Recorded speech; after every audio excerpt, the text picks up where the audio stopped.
আপনার এই যে আঙুলের মাথাগুলো থেকে শুরু করে হাতের এদিকে ওই যে সব ছোট ছোট সব। চুল, তাই না? আগে তো প্রায় প্রচন্ড ছিল, বিশাল ছিল আগে। 2-3 বছর ধরে আছে, হ্যাঁ তাই তো? হ্যাঁ, এরকম হয় প্রচন্ড মাঝে- ছিল কখন? যখন হ্যাঁ, ওষুধ কমে চলছিল, যায়। যখন ওষুধ খাচ্ছিলেন তখন প্রচন্ড এই ছিল। যে 2-3 মাস খেলাম না, তখন প্রচন্ড ছিল। আজকে আপনি আমার কাছে প্রথম আসলেন, কিন্তু হ্যাঁ। আপনার এই চুলকানি 2-3 বছর আগে থেকে আছে। হ্যাঁ। আজকে 28/7/2026 হ্যাঁ তারিখ।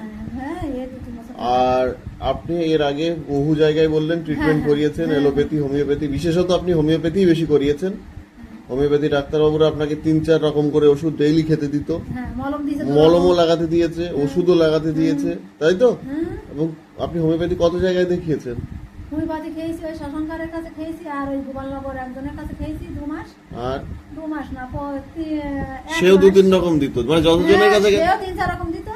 আর একজন বললেন 4-5 রকমও দিয়েছে। হ্যাঁ, আর এই যে শেষে করি যে খালাম আমাদের হুম। জিয়ালা বাজারে। ইনি কিছু শুনতো, না, ও লিখেছিল কোনো- যে আপনার কি সমস্যা না, আছে না কিছু- আছে? ও কিছু সমস্যা কিছু জিজ্ঞাসা করতো না। শুধু চুলকানি দেখলে ওষুধ দিয়ে দিল। চুলকানি দেখতো আর ওষুধ দিত। হোমিওপ্যাথ ছিল সে? সে হোমিওপ্যাথি ওষুধ দিত। বাবা, আর এই 2-3 মাস খাওয়ার পরে খাইছি তো কোনোদিন আমার হাত থেকে মানে কমেনি।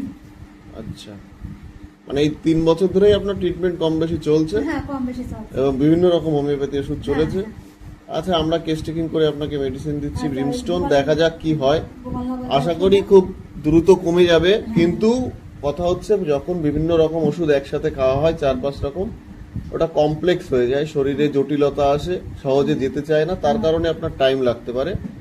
বাদ বাকি আপনার আর যা আছে আশা করি আস্তে আস্তে কমবে, কিন্তু আপনাকে টাইম দিতে হবে এই মুহূর্তে, কারণ বিভিন্ন রকম ওষুধ যেহেতু খাওয়া পড়েছে। গোপালনগর- আমাদের কাছে যারা ওষুধ খান, আমরা সবসময় তাদের বলার চেষ্টা করি হোমিওপ্যাথি মানে একটাই ওষুধ। এবং বরাবর দেখুন আমার যত কেস টেকিং আছে আমরা চেষ্টা করি চেষ্টা করি না, পুরোপুরি 100% ভাবেই আমরা একক ঔষধে চিকিৎসা করি। যেরকম ধরুন এই পেশেন্টের চলেছে, পেশেন্টের ওভার গ্রোথ অনেক সমস্যা ছিল, কেস টেকিং এর পরে সিঙ্গেল মেডিসিন আসে, মেডোরিনাম। তো মেডোরিনাম 0/1 2 3 4 পর মানে একটা শেষ হলে আর একটা, একই মেডিসিনের পাওয়ার ক্রমবর্ধমানভাবে দেওয়া হয়েছে। ঠিক সেইভাবে এখানে পেশেন্টকে কলচিকাম সিঙ্গেল মেডিসিন দেওয়া হয়েছে, তার আগে ওনাকে কার্বোভেজ দেওয়া হয়েছিল, কলচিকাম তার আগে চলেছিল। ঠিক একইভাবে যদি আমরা দেখি যত কেস টেকিং আছে সব জায়গাতেই দেখা যাবে এই পেশেন্টকে যেরকম দেওয়া হয়েছিল হেপারসাল্ভ কেস টেকিং এর পরে। তো এই ক্ষেত্রে কি হয়, যদি মেডিসিন কোনো কারণে ভুলও হয়, কারণ ভুল হতেই পারে, চেষ্টা থাকবে ভুল না করার, সেখানে দেখা যাবে যে এই সিঙ্গেল মেডিসিন কিন্তু শরীর থেকে আস্তে আস্তে বেরিয়েও যাবে, হ্যাঁ, দ্রুত নষ্টও হয়ে যাবে যদি আমরা সিঙ্গেল মেডিসিন প্রেসক্রাইব করি, সেটা কাজ না করে। টেস্টিং করার পরে দেখা যায় যে 3-4-5টা বহু মেডিসিন আমাদের আসে, কিন্তু সেখান থেকে আমাদেরকে একটা মেডিসিন চুজ করে নিতে হয় রোগীর জন্য, যেটা মনে হবে যে ইন্ডিভিজুয়ালি অ্যাপ্রোপ্রিয়েট। এক্ষেত্রে দেখা যায় যে রোগীর আরোগ্যতা রেট বাড়ে, পরবর্তীতে রোগীর আর কোনো জটিল রোগ হওয়ার চান্স থাকে না, রোগ সাপ্রেস হওয়া বা চাপা পড়ার কোনো রকম প্রবণতা থাকে না।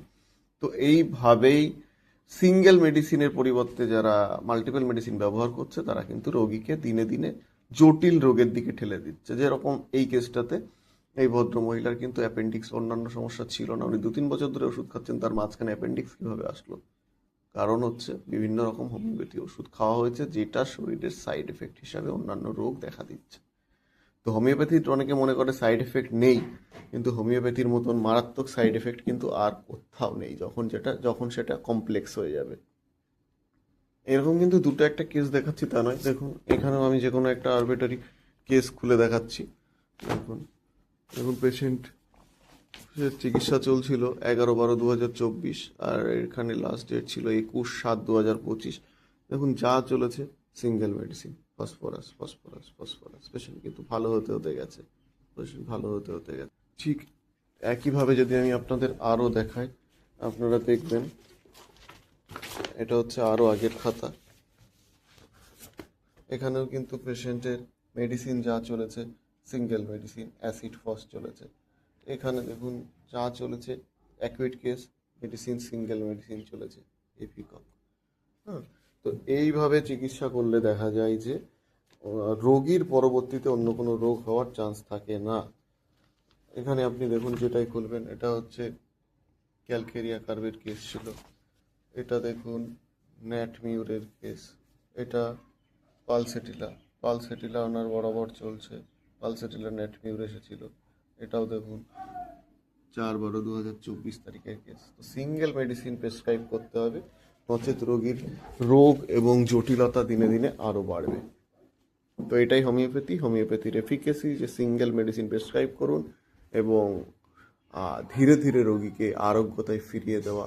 এটাই হোমিওপ্যাথির মূল নীতি, এটাই হোমিওপ্যাথি, ক্লাসিক্যাল হোমিওপ্যাথি। তো এটাকে আমাদেরকে গ্রহণ করতে হবে এবং মাল্টিপল মেডিসিন একসাথে গ্রহণ করা বর্জন করতে হবে, নচেত পরবর্তীতে কত বড় ভাইটাল ডিজিজ আসতে পারে সেটা আমরা কল্পনাও করতে পারবো না, যে ওটা আসলো কিভাবে। কিন্তু তার মূল রুট কজ দেখা যাবে যে এই মাল্টিপল হোমিওপ্যাথি মেডিসিন ইনটেক। তো ধন্যবাদ সকলকে। লং লাইফ অ্যানিম্যান, লং লাইফ হোমিওপ্যাথি। সকলে ভালো থাকবেন, সুস্থ থাকবেন।